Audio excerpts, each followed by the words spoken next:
The following program is intended for mature audiences. A Democratic Republic of Sports.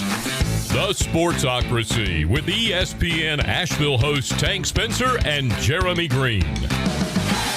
Welcome back into the Wicked Weed studio, wickedweedbrewing.com. Drink different. I'm Tank Spencer. He's Jeremy Greene. Time for another edition of the Sportsocracy 7-round mock draft. The Miami Dolphins are next up, and so in the first round of the draft, you got the Miami Dolphins making a little move here. I do. I have the Dolphins trading down to 8. Carolina trades up to get Penei Sewell.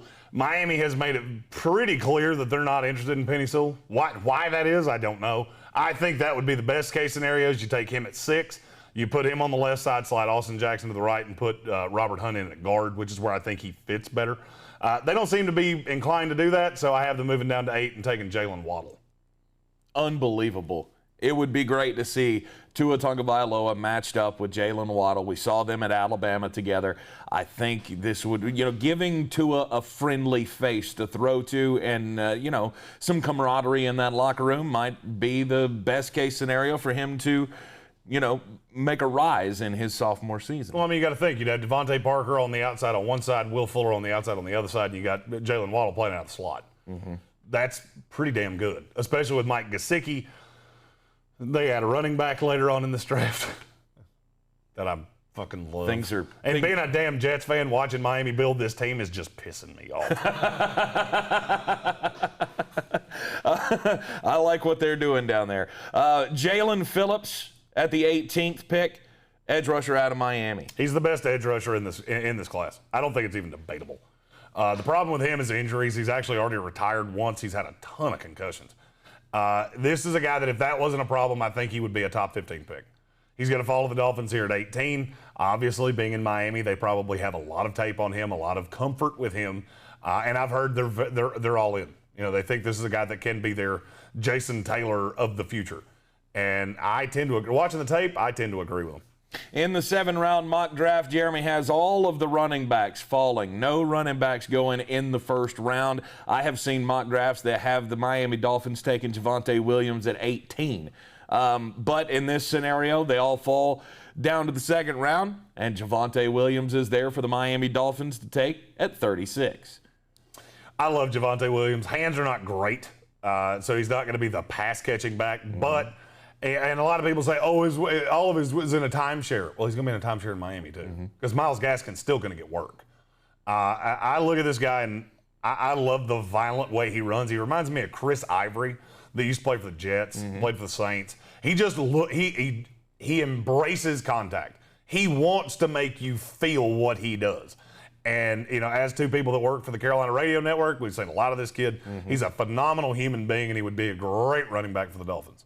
I absolutely agree with that. Javonte Williams is one of my favorite running backs in this class, even though, like he said, working for the network, and I am a Tar Heel fan. I don't think he's the best running back in this class, but I'm not a professional evaluator.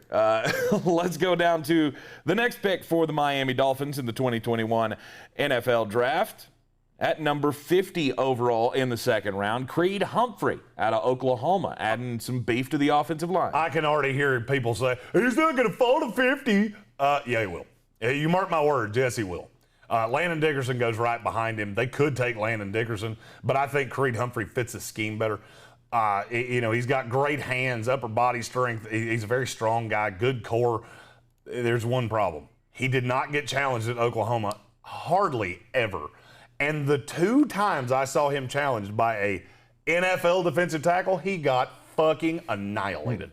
If you want to know why he's going to last to midway through the second round, maybe even further, go throw on the tape of him trying to defend Quinnen Williams.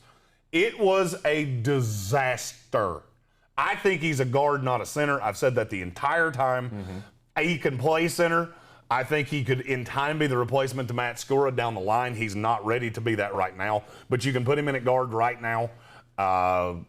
Get rid of Eric Flowers, who I think is a good God. Why did you pay him? That's the one thing I've seen Miami do that I go, why? He's not good. So before the comments are, he's played pretty good at guard. Is he though? I like this kid. I'm really not trying to bash this pick. I do like the kid. I just think he's going to need more. A lot of people think he's a ready-made walk in and start at center day one. No, he's not. No, he is not. And if you do that, you're going to regret it. At number 73 overall, 2 picks in the third round. The first one of those 2 picks in the third round for Miami, Andre Sisco, the safety out of Syracuse. He's my number 2 safety in this class. I love this kid. There are a lot of injury concerns with this guy. Not a super physical box safety. I think he's got great size. He's a great playmaker. I'll tell you a fun stat about him. In 24 games, that's all he ever played at Syracuse, he had 26 picks or pass breakups. That means he got his hands on the ball 1 time a game. Yeah. And he has pretty damn good hands. I like this guy. Covers a lot. He's very rangy, which is not. There's a ton of box safeties in this draft. There's not a lot of playmaking, free safety, deep guys. I think Andre Sisco can be that. He would go much higher to me if there weren't injury concerns, but with him there are. And that's, the torn ACL, missing he just missed a ton of games. And when you look at it, he missed a lot of games.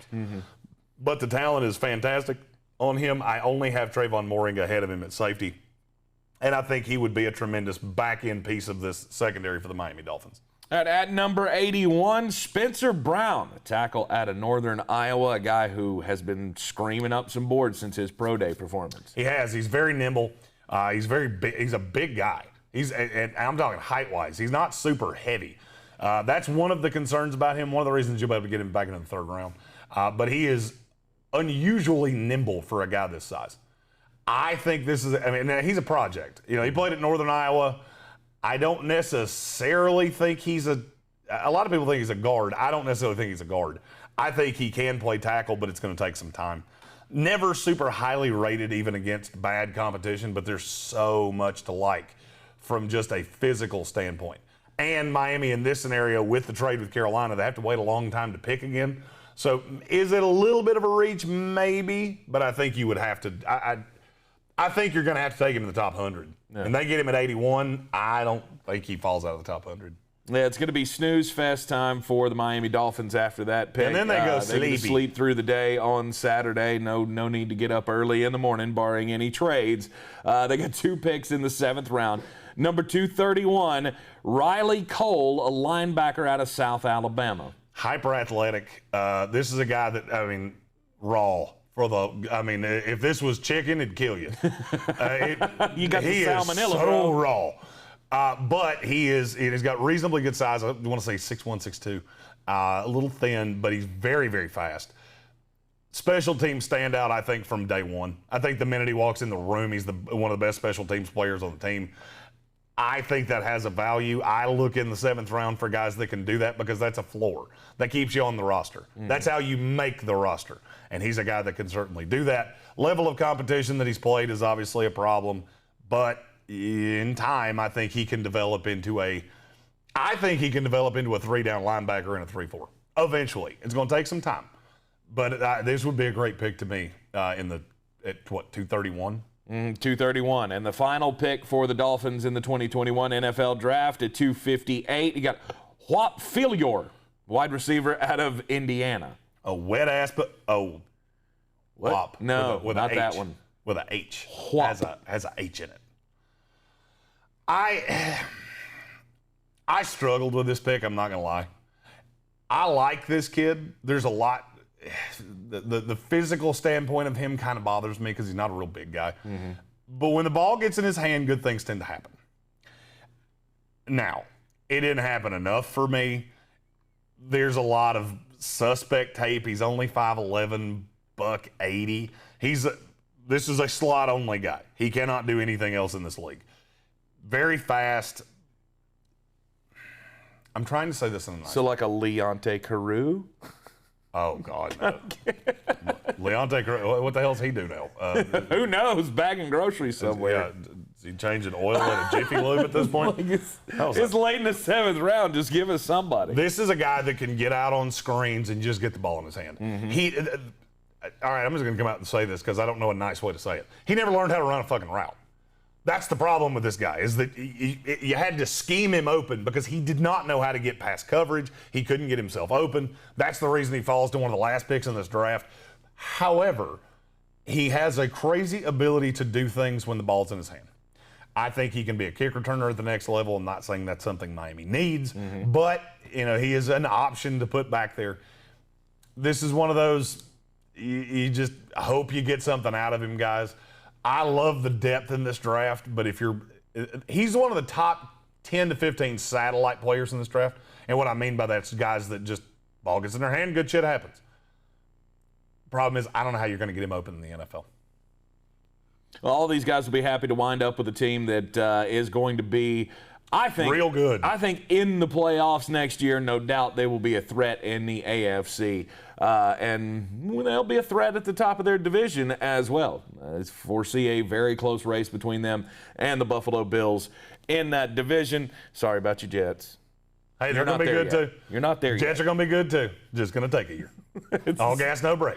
Right, it's going to take a while. Miami Dolphins 2021 NFL draft picks. You'll be able to hear them all right here in the Sportsocracy. We will be live in the Wicked Weed studio all 3 days of the NFL draft starting Thursday night. Be sure to hit the subscribe button and stick with us for all of the 7-round mock draft videos coming your way over the next week. I'm Tank Spencer. He's Jeremy Greene. Yeah. And we'll see you next time.